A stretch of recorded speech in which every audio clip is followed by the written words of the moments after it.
मेरे जेठ जी बिल्कुल मेरे पति के हम शक्ल थे। मेरी शादी हुई तो मुझे पता ही नहीं चलता कि पति कौन है और जेठ कौन। इसलिए मैं जेठ जी के सामने जाने से भी डरती थी और ज्यादातर वक्त अपने कमरे में ही रहती थी। लेकिन एक रात मैं पति समझकर जेठ जी के पास सोई। मेरे जेठ जी ने मेरे साथ पूरी रात। मेरा नाम अलीसा है और मेरी उम्र 22 साल थी। मैं दिखने में बहुत ही सुंदर थी और जब शादी कर ससुराल आई तो मेरी सास ने बहुत ही अच्छे से मेरा स्वागत किया। फिर मुझे अपने कमरे में बैठा दिया गया। आज मेरी सुहागरात थी। मैं नजर झुकाकर कमरे में बैठी थी। मैं बस दो लोग के पैर ही देखे थे। मुझे हैरत हुई कि मेरे पति के साथ दूसरा कौन हो सकता है, और वह भी रात के इस वक्त। जैसे मैंने अपनी नजर ऊपर की और देखा तो मेरे तो होश ही उड़ गए कि दोनों की शक्ल एक जैसी थी और जरा भी फर्क ना था। बालों का स्टाइल एक जैसा था और ये देखकर मैं चौंक कर रह गई, क्योंकि अंदाजा लगाना बहुत ही मुश्किल था कि इसमें से मेरा पति कौन सा है और कौन सा नहीं। मैं अभी उन बातों का अंदाजा नहीं लगा पाई थी कि एक नौजवान मुस्कुराता हुआ मेरे पास आकर कहने लगा कि बताओ तुम्हारा पति कौन सा है। मैं ये फैसला कैसे ले सकती थी, क्योंकि दोनों में जरा भी फर्क नहीं था। अभी मैं इसी सोच से परेशान थी कि क्या जवाब दूं कि दूसरा नौजवान भी आकर मेरे करीब बैठ गया कि मेरा हाथ पकड़कर कहने लगा, मैं तुम्हारा पति अमित हूँ और ये मेरे बड़े भाई मुकेश है। उस नौजवान की बात पर मुझे भरोसा नहीं हुआ था। ये मेरे लिए बहुत ही बड़ी बात थी कि वह दोनों की शक्ल एक जैसी थी, क्योंकि मैं नहीं जानती थी कि मेरे पति के शक्ल का ही भाई भी है। मुझे इस बात का अंदाजा था कि उनका एक भाई है, लेकिन मुझे ये मालूम नहीं था कि वो बिल्कुल एक शक्ल के हैं। क्योंकि मेरी सास जब रिश्ता देखने आई थी तो कहने लगी थी, मेरा एक बेटा दूसरे शहर में रहता है और मेरी ख्वाहिश है कि वह भी यहाँ पर सेटल हो जाए। खैर उस समय मुझे ये लगा था कि वो आदमी अमित बनकर मेरा हाथ पकड़े हैं, कहीं वो मेरा जेठ ही ना हो और मजाक में ये सब कर रहे हो। मैं बहुत ही परेशान थी। मैं चुपचाप से बैठी थी। तभी मुकेश जी बैठ के उठे और कहने लगे, यही तुम्हारा पति है। मैं तो बस कुछ महीने के लिए छुट्टी पर आया हूँ। ये कहकर वो कमरे से चले गए और दरवाजा भी बंद कर दिया था। मेरी तो उड़ती हुई रंगत देखकर मेरे पति अमित हंसने लगे और कहने लगे, मुझे तुम्हारे चेहरे पर यही अंदाज देखने थे कि हम दोनों को देखकर तुम्हें क्या परेशानी होती है। ये कहते हुए मेरे पति ने अपनी जेब से बहुत ही खूबसूरत गले का हार निकाला और पहना दिया। सुबह नाश्ते में मेरी सास ने बड़े ही लजीज नाश्ते का इंतजाम किया था। मैं भी इस बात से हैरान थी कि मेरे जेठ जी भी मेरी सास के साथ किचन में नाश्ता बनाने में बिजी थे। मैं नई नवेली दुल्हन थी, इसलिए उस दिन मुझे कोई भी काम करने को नहीं दिया जा रहा था। तभी मुझे देखकर कहने लगे, अलीसा ये देखो मेरे हाथ का नाश्ता, इसे खाकर बताओ कि कैसा बना है।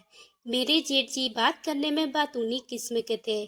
जब तक नाश्ता करता रहा उनकी जुबान चलती रही और मेरी सास का भी जांच भी बहुत ही ज़्यादा अच्छा था। मैं भी बहुत ही जल्दी घुल मिल गई थी। शादी के बाद अमित मुझे चंद दिनों के लिए मनाली घूमने ले गए थे। जब वापस आई तो मैं भी किचन का काम संभाल ली थी। पति के साथ गुजारा लम्हा मेरे लिए बहुत ही खूबसूरत यादगार था। एक बार रात को अमित के आने से पहले मैं तैयार होकर उन्हीं का इंतजार कर रही थी, क्योंकि उन्होंने मुझसे कहा था कि वह मुझे आज बाहर रेस्टोरेंट में डिनर करवाएंगे। मेरी सास इजाज़त दे चुकी थी और जैसे ही दरवाजे पे दस्तक हुई मैंने दरवाज़ा खोलकर सामने अमित को देखकर बहुत ही खुश हुई थी और उनके हाथ को पकड़कर बोली, आपको अपना वादा याद तो है ना? मैं बस तैयार हूँ। आप भी फ्रेश हो जाएं, फिर अपना वादा पूरा करें। वह मुझे ताज्जुब से देखने लगे और कहने लगे, कौन सा वादा? मैंने उन्हें घूर कर देखा। मैंने कहा, बहाने बनाने की कोशिश मत करें। आपने खुद कहा था कि आप मुझे बाहर डिनर करवाने। ये सुनकर वह मुस्कुराने लगे और उनकी हंसी सुनकर मुझे हैरत होने लगी थी। मैंने पूछा, आप हंस क्यों रहे हैं? वह कहने लगे, मैं अमित नहीं हूँ, मुकेश हूँ। शायद तुम्हें पहचानने में गलती हुई हो। ये सुनकर मैं जल्दी से हाथ छोड़ दी और शर्म के कारण मैं अपने कमरे के अंदर चली गई। और अगले ही पल जब मेरे पति घर आए तो मैंने सारी बातें अपने पति को बता दी। ये सुनकर वो हंसने लगे और कहने लगे, तुम्हें जरा भी फर्क पता नहीं चला? मेरे और भाई में, और ये कहकर मेरा मजाक बनाने लगे। पर मुझे रात के सोते वक्त नींद बिल्कुल भी नहीं आ रही थी। मैं अपने जेठ जी के बारे में सोचने लगी थी।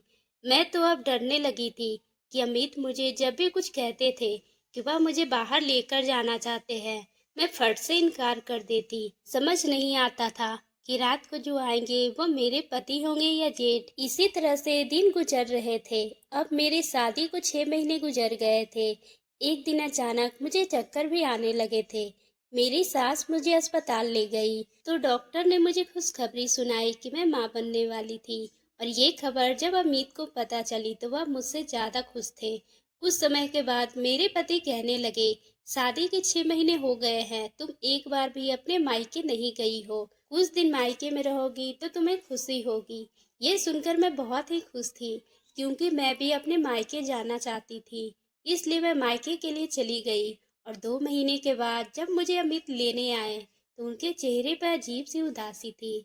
मैंने कहा, आपको क्या हुआ है? क्या आप मेरे बगैर उदास गए थे या मुझे भूल गए? मेरी बात सुनकर एक फीकी सी मुस्कान उनके चेहरे पर आई थी। कहने लगे, हाँ, मैं तुम्हारे बगैर उदास था। मुझे वापस लेकर अपने घर चले आए। मैं अपने ससुराल आते ही अपने पति से उन दिनों की बात जो उन्होंने मेरे बगैर बिताए थे उसके बारे में पूछने पर वो खामोशी से सोफे पर जाकर लेट गए। ये देखकर मुझे हैरत हुई। मैंने कहा, अमित, आप सोफे पर क्यों लेटे हैं? वो कहने लगे, मेरे सर में दर्द है, सोना चाहता हूँ, तुम भी आराम कर लो। लेकिन मैं उठकर उनके पास आ गई। मुझे अपने करीब देखकर उठकर बैठ गए। कहने लगे, क्या हुआ है? मैंने कहा, अमित, आप मुझसे नाराज है क्या? मैं मायके में इतने दिन रह गई। इसलिए वो कहने लगे, ऐसी कोई बात नहीं है, अब सुबह बात करते हैं। मेरी आंखें ना चाहते हुए भीगी हुई थी। मैं तो उनसे मोहब्बत से इजहार चाहती थी, लेकिन वह तो मुंह मोड़कर सोने की तैयारी कर रहे थे। मुझे रोता देखकर कहने लगे, नहीं नहीं, मैं तुमसे नाराज नहीं हूँ, तुम्हारा हक बनता है, मायके में जाकर रहो। फिर कहने लगे, मैं तुम्हारे डॉक्टर से मिलकर आया था। वह कह रहे थे, आपकी पत्नी बहुत ही कमजोर है, इसलिए बेहतर है कि जब तक बच्चे की पैदाइश ना हो आप अपनी वाइफ से दूर रहे, वरना कोई भी नुकसान हो सकता है। अमित की बात सुनकर मैं भी परेशान हो गई। तो मेरे पति कहने लगे, इसलिए मैं चाहता हूँ कि यह पूरा वक्त संभाल कर गुजारा जाए। तुम आराम से बेड पर सो जाओ, मैं सोफे पर सो जाया करूँगा।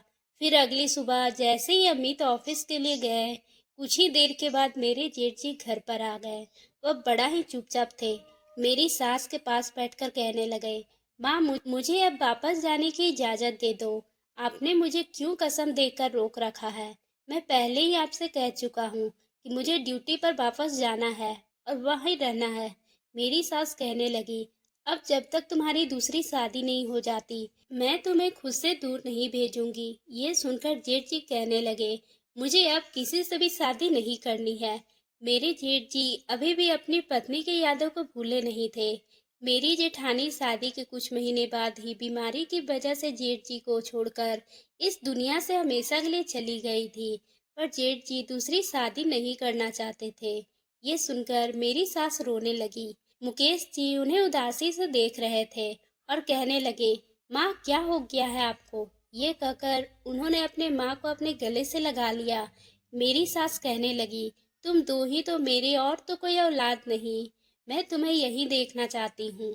तुम इतने दूर चले जाते हो और सालों के बाद अपनी शक्ल दिखाते हो। मेरी सास अपनी जगह सही थी। मुकेश जी मेरी तरफ देखे और कहने लगे, अलीसा, तुम ही माँ को समझाओ। मैंने कहा, वह तो अपनी जगह ठीक है, आप तो जिद पे अड़ गए हो। जब वह नहीं चाहती है कि आप दूसरे शहर में रहो तो यहीं पर अच्छी नौकरी ढूंढ लीजिए। मेरी बात सुनकर वो कहने लगे, अलीसा, तुम बजाय माँ के समझाने के तुम उल्टा मुझे ही समझा रही हो। रहने दो, पर मुझे हर हाल में ड्यूटी पर जाना है। आखिर कंपनी वाले ने मुझे मेरी काबिलियत की वजह से विदेश में काम करने का मौका दिया है। मैं ये मौका नहीं गंवाना चाहता। ये कहकर जेठ जी खड़े हो गए। मेरी सास कहने लगी, ठीक है, फिर ऐसा करना कि मेरा मरा मुंह देखना। ये जरा सा सुना ही था कि जेठ जी के तड़प कर अपनी माँ की तरफ देखे थे। वह अब भी आंसू बहा रही थी। फिर वह अपने कमरे में चले गए। कुछ ही देर के बाद ही वह वापस आए और अपने हाथ में फाइल पड़ी थी। मेरी सास गुस्से से पूछने लगी, यह किस चीज की फाइल है? तुम जाने की तैयारी कर रहे हो? मेरी सास तेज गुस्से में आकर पूछने लगी, नहीं माँ, मैं ये नौकरी ढूंढने लगा हूँ। अब नहीं चाहती है, इसलिए नहीं जा रहा हूँ। ये सुनकर मेरी सास को सुकून हुआ था। रात को अमित अपना तकिया उठाया और सोफे पर जाने लगे। मैं उनका हाथ थाम ली। मैंने कहा, यहाँ पर बैठे मेरे पास, मुझे आपसे कुछ बात करनी है। वो मेरे पास बैठ गए। मैंने कहा कि कुछ महीने ही रह गए नए मेहमान के आने में, हमें चाहिए कि हम बच्चे की शॉपिंग करें। ये कहकर मैंने अमित के कंधे पे अपना सर रख दिया, लेकिन मुझे उम्मीद नहीं थी कि एक ही झटके में वह मुझे पीछे हटे थे। उनकी हरकत देख के मैं हैरान रह गई थी। मैंने कहा, आपको क्या हुआ है? वो कहने लगे, कुछ नहीं, मैं तुम्हें पैसे दे दूंगा, जो चाहे सामान खरीद लेना, लेकिन आजकल मैं ऑफिस में बिजी हूँ, इसलिए तुम्हारे साथ कहीं नहीं जा सकता। सुबह कुछ देर से उठी थी। मैंने देखा कि अमित ऑफिस जा चुके थे। जब से मैं प्रेग्नेंट हुई थी, अमित मुझे कोई भी काम नहीं करने देते थे और ऑफिस में खुद ही चले जाते थे। मेरा बहुत ही ख्याल रखते थे। दोपहर के वक्त जेठ जी घर पर आए तो कहने लगे, उन्हें नौकरी मिल गई है। सुनते ही मेरी सास खुश हो गई और जेठ जी के सर पर हाथ रखा और बहुत सारी दुआएं दी। फिर मुझसे कहने लगी, जल्दी से अपनी जेठानी ढूंढो, इसी महीने इसकी शादी कर दूंगी। ये सुना ही था कि जेठ जी को तो गुस्से आ गए और कहने लगे, मुझे कोई भी शादी नहीं करनी है, आप समझी? अगर आपने ऐसी कोई भी बात की तो ये कोशिश है कि मैं वापस विदेश चला जाऊंगा। आप भले ही नाराज होती रहो। ये सुनकर मुझे लगा शायद बात कुछ और ही है, तभी जेठ जी को इतने गुस्से में ये बात कह रहे हैं। मैंने सोचा कि मुझे उनसे पूछना चाहिए, इसलिए शाम को चाय बनाकर मैं उनके कमरे में गई। मुझे देखकर वो बैठकर कहने लगे, अलीसा, यहाँ आने की क्या जरूरत थी? मैं खुद बाहर आ जाता, अपना ख्याल रखा करे कि मेरे लिए चाय बनाकर लाई है। मैंने कहा, कोई बात नहीं, यह कोई बड़ा काम नहीं है। ये कहकर मैं वहीं खड़ी हो गई तो जेठ जी मुझे देखकर कहने लगे, क्या बात है?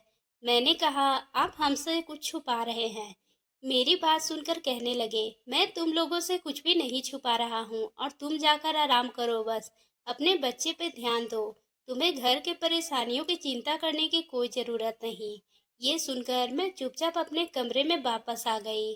खैर, इसी तरह से 9 महीने पूरे हो गए थे और मैंने एक बेटी को जन्म दिया। मैं बहुत ही खुश थी। मेरी सास तो अपनी पोती को देखकर बहुत ही खुश थी, लेकिन अमित बहुत ही खामोश थे। बार बार बच्चों को देखा और फिर नजरें हटा लेते। मेरी बेटी 1 महीने की हो चुकी थी। मैंने एक बात यह नोट की थी कि अब भी अम्मी सोफे पर ही सोते थे और कहते थे, मैं अगर बेड पे सोऊंगा तो मेरा बच्चा डिस्टर्ब हो जाएगा। लेकिन मेरा सब्र जवाब दे दिया था। मैं अम्मी से कही कि आज आप मेरे साथ सोएंगे बेड पे, मैं कुछ नहीं जानती।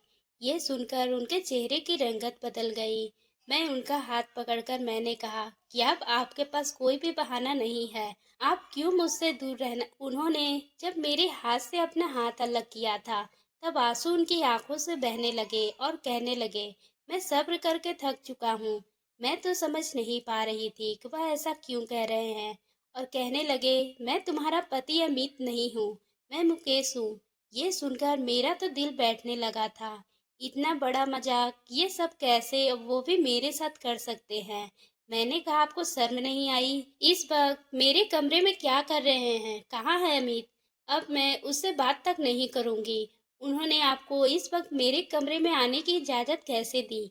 ये कहकर मैं बाहर जाने लगी तो मेरे जेठ मेरा हाथ पकड़ लिया और कहने लगे, अलीसा, पहले मेरी बात सुन लो। जो खबर उन्होंने मुझे सुनाई, मेरे पैरों तले से जमीन ही निकल चुकी थी। वह कहने लगे, तुम जब मायके गई थी तो उस वक्त मैं और अमित एक गाड़ी में कुछ दिनों के लिए घूमने जा रहे थे, लेकिन रास्ते में हमारी कार का एक्सीडेंट हो गया। जब मुझे होश आया तो अमित उस वक्त मर चुका था। ये सुनकर मेरे कई कदम पीछे हट गए, लेकिन मैंने कहा, आप झूठ बोल रहे हैं, ऐसा नहीं हो सकता। मैं तो रोजाना, ये कहकर मैं चुप हो गई। मुझे याद आने लगा था कि मैं इन 6 महीने के वक्त में अमित और जेठ जी को इकट्ठा एक साथ नहीं देखा था। अमित जब ऑफिस जाते थे तो पीछे से जेठ जी आते थे। तभी जेठ जी कहने लगे, कि मैं पिछले कई महीनों से अमित और मुकेश बनकर सब लोगों को दिख रहा हूँ, क्योंकि मेरी माँ का यह सदमा बर्दाश्त नहीं कर सकती। वह तो दिल की मरीज है और तुम भी माँ बनने वाली थी। डॉक्टर ने कहा था कि तुम्हें कोई भी टेंशन ना दे।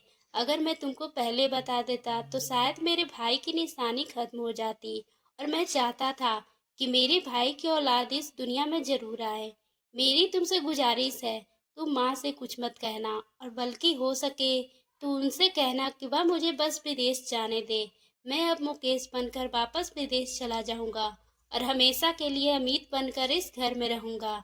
उनकी बात सुनकर मैं हैरत से देखा था। मैंने कहा, आप कैसे रह सकते हैं? तो वह कहने लगे, अगर तुम्हारी मर्जी हुई तो मैं तुमसे शादी कर लूंगा, ताकि मेरी माँ को ये सच्चाई कभी ना पता चल सके। क्या अमित इस दुनिया से जा चुका है और मेरी बच्ची भी बाप का प्यार मिल सके।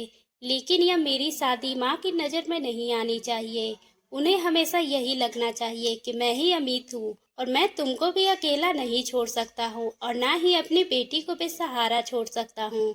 फिर मुकेश जी ने मुझे सुबह मंदिर ले जाकर शादी कर ली और माँ को किसी तरह से राजी कर मुकेश के नाम पे विदेश चले गए। 5 साल बीत गए इस बात को, और मेरी सास अभी यही समझती है कि अमित ही मेरे पास रहते हैं, और मुकेश जी ने विदेश में किसी लड़की से शादी करके माँ को बिल्कुल भुला दिया है। शायद ये राज मेरी सास को कभी पता नहीं चलेगा, क्योंकि ये मेरे अंदर ही दफन हो गया था।